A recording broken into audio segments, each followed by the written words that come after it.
ঈদুল আজহার নামাজের মোনাজাতে দোয়া করা হলো মুসলিম উম্মার শান্তি ও সমৃদ্ধি কামনায়। ঈদের নামাজের পর পরস্পরের সঙ্গে কুশল বিনিময় করেছেন মুসল্লিরা।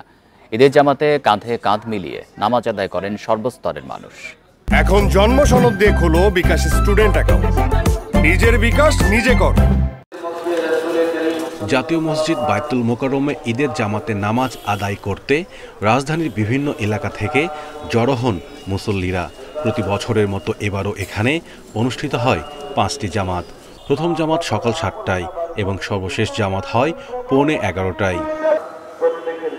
নামাজে অংশ নেন সব শ্রেণী পেশার মানুষ, আর নামাজের পর ঘুচে যায় সব ভেদাভেদ। পরস্পরের সঙ্গে চলে কোলাকুলি ও ঈদের শুভেচ্ছা বিনিময়। বাংলাদেশ যেন এগিয়ে যায় আরও, তার জন্য করছি, আর ফিলিস্তিন ভাই বন্ধুর জন্য দোয়া করছি। সেইটাই তো সকল মুসলিম উম্মার জন্য আমরা দোয়া করেছি। বর্তমানে যে ফিলিস্তিনের যুদ্ধ চলছে বা সমগ্র বিশ্বে যে একটা অস্থিরতা, আমরা যেন সবাই এখান থেকে বের হয়ে আসতে পারি। হাজারো মুসল্লি কাঁধে কাঁধ মিলিয়ে নামাজ আদায় করেছেন। নামাজ শেষে মোনাজাতে দেশের সমৃদ্ধি ও শান্তির জন্য দোয়া করেছেন মুসল্লিরা। একই সঙ্গে দোয়া করা হয়েছে যে উদ্দেশ্যে পশু কোরবানি দেওয়া হচ্ছে তা আল্লাহর কাছে যেন কবুল হয়।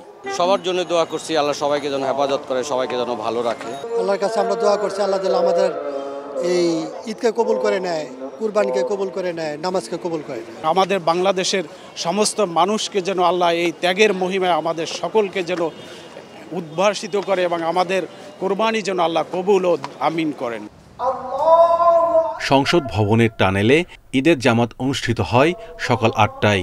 জাতীয় সংসদের চিফ হুইপ, মন্ত্রী, এমপি সহ সর্বস্তরের মুসল্লি সামিল হন এতে। গুলশান সোসাইটি জামে মসজিদে ঈদের জামাত হয় সকাল 7:30টায়। একসঙ্গে নামাজ আদায় করেন 5,000-এর বেশি মুসল্লি।